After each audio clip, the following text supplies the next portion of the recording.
Westerline, een kuier door het land. En ik dacht bij mezelf, waar krijgt mij bij de hand? Als ik de trots zit, het even net weet. Wij mij nog steeds het geluk hebben dat wij op een heel soort plakken staan mooien.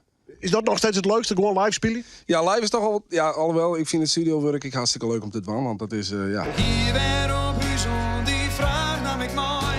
Maar ik hier niet goed jongen, want op het die klein. Ja, we doen wel wat over zoals. Er zijn wat naaie Friese nummers waar we zeggen van, nou ja, kleren, we moeten daar spelen, daar moet ik maar wat komen. En dat moet natuurlijk in het Fries. Ja.